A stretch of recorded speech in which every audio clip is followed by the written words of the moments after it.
EMI, principal, tenure, LTV, fixed rate, floating rate, foreclosure, moratorium, भाई list खत्म ही नहीं होती। ज्यादातर लोग इन टर्म्स को इग्नोर करके बस जल्दी से लोन डॉक्यूमेंट्स को साइन करके डील एकदम जल्दी से क्लोज करना चाहते हैं और बाद में wrong commitments, high interest rate, penalty, ये सब जैसे डिस्प्यूट्स फेस करते हैं। जैसे कि किसी ने रिड्यूसिंग रेट बोल के फ्लैट रेट पे लोन दे दिया और आपको पता ही नहीं है कि उनके बीच का डिफरेंस क्या है। वेलकम टू फाइनेंशियल बैंटर और मैं हूं शांतनु। इस वीडियो में हम लोग लोन के सबसे बेसिक और इंपॉर्टेंट टर्म्स को रियल एग्जांपल्स के साथ समझेंगे। फर्स्ट इज प्रिंसिपल अमाउंट या लोन अमाउंट। प्रिंसिपल अमाउंट वो एक्चुअल पैसा होता है जो आप बैंक से बोरो करते हो। जैसे कि किसी ने 3 लाख रुपए का लोन ले लिया, 50 लाख का लोन ले लिया, 10 लाख का लोन ले लिया और इसी अमाउंट पर पूरा इंटरेस्ट रेट कैलकुलेट होता है। Second is interest rate, very interesting.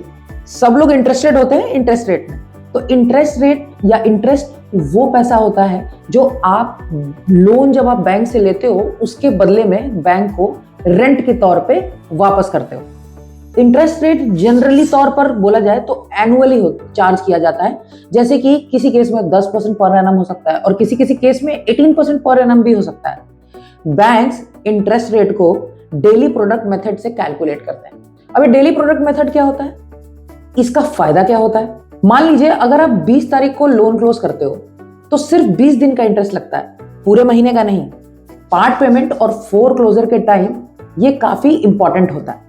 Daily product method में डेली का जो बैलेंस होता है आपके प्रिंसिपल का, उसी के ऊपर इंटरेस्ट चार्ज होता है। अब आते हैं फिक्स्ड इंटरेस्ट रेट पे। भाई फिक्स्ड इंटरेस्ट रेट क्या होता है? फिक्स्ड इंटरेस्ट लोन में इंटरेस्ट रेट पूरे टेन्योर पे के लिए फिक्स होता है। ईएमआई भी सेम होती है तो no tension. Repo rate fluctuate होने से या तो रेपो रेट ऊपर जा रहा है या नीचे जा रहा है, इस पे कोई फर्क नहीं पड़ता है। इसलिए ये प्रेडिक्टेबिलिटी चाहने वाले लोगों के लिए बेस्ट सोल्यूशन होता है, लेकिन यूजुअली इंटरेस्ट थोड़ा हाई होता है।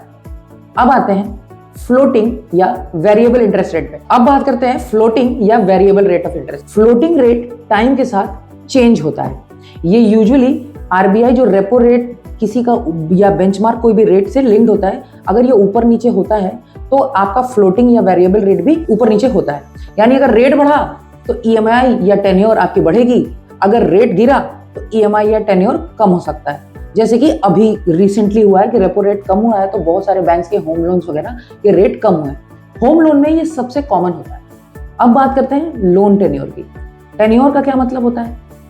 टेन्योर का मतलब होता है कितने टाइम में आप लोन वापस करोगे।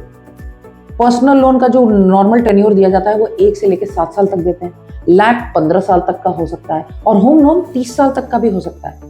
इसका सबसे जो इंपॉर्टेंट फैक्टर है नोटिस करने का वो ये है कि अगर आपका टेन्योर लंबा है तो ईएमआई कम होगी लेकिन इंटरेस्ट बहुत ज्यादा होगा। लेकिन आपका अगर टेन्योर कम है तो ईएमआई तो ज्यादा होगी पर इंटरेस्ट रेट कम रहेगा। अब ईएमआई की बात कर लेते हैं।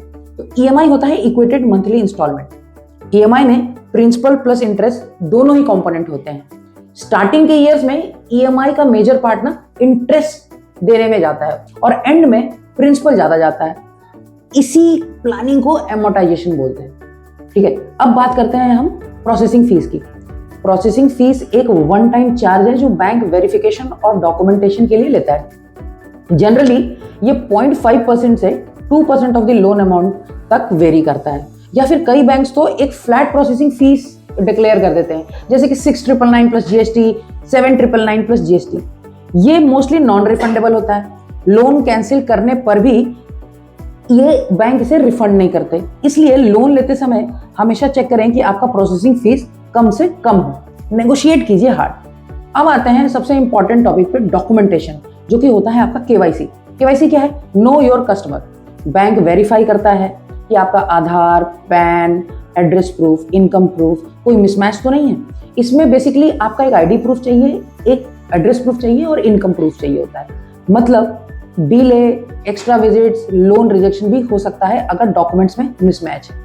लेट पेमेंट और चार्जेस की बात कर लेते हैं। अब क्या होता है, तो अगर आपकी ईएमआई लेट हुई तो लेट फीस लगता है, एक्स्ट्रा पीनल इंटरेस्ट भी लगता है और आपका क्रेडिट स्कोर भी गिर जाता है। और लो क्रेडिट स्कोर का इफेक्ट फ्यूचर लोन्स और क्रेडिट कार्ड्स पर डायरेक्ट पड़ता है, क्योंकि हर एक ईएमआई बाउंस से, हर एक दो ईएमआई बाउंस से आपका सिविल स्कोर 10 से 15 पॉइंट्स गिरता है। अब बात करते हैं सिक्योर्ड लोन्स की। भाई सिक्योर्ड लोन क्या होता है? तो सिक्योर्ड लोन में आप कोलैटरल देते हो। कोलैटरल मतलब जैसे कि आपका घर हो गया, कोई प्रॉपर्टी हो गई दूसरी लैंड की, या कार हो गया, या गोल्ड हो गया आपके घर में रखा हुआ।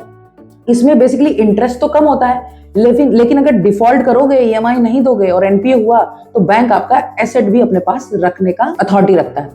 अब अनसिक्योर्ड लोन क्या होता है भाई? अनसिक्योर्ड मैं पहले ही बता चुका हूं अपनी वीडियोस में। Personal loan, credit card, app loan या कोई बिजनेस लोन, इसमें तो कोलैटरल नहीं होता, इसका इंटरेस्ट हाई होता है, एलिजिबिलिटी थोड़ी स्ट्रिक्ट होती है, अमाउंट और टेन्योर इसमें लिमिटेड होता है, और ये आपके फाइनेंशियल्स के बेसिस पे मिलता है, सैलरी के बेसिस पे सैलरीड में, और बिजनेस के आईटीआर और फाइनेंशियल के बेसिस पे बिजनेस में। फ्रेंड्स, अब तक आपने समझा principal, interest, EMI, tenure, fixed versus floating, secured versus unsecured loans, ये सब मैंने आपको इसमें पार्ट 1 ऑफ दिस वीडियो में समझा दिया। अब पार्ट 2 जो हम इसका बनाएंगे, उसमें हम क्या देखेंगे? उसमें हम समझेंगे कि फोरक्लोजर क्या होता है, पार्ट पेमेंट कैसे किया जाता है और उसके चार्जेस क्या होते हैं, क्रेडिट स्कोर कैसे लिंक्ड होता है लोन से, उसका मतलब क्या होता है, एलटीवी क्या होता है, मोरेटोरियम क्या होता है, टॉपअप कराते हैं तो क्या होता है, बैलेंस ट्रांसफर क्या होता है, और डिफॉल्ट करने पर क्या होता है। वीडियो को लाइक करो, पार्ट 2 के लिए सब्सक्राइब जरूर करना। Thank you friends, have a great day.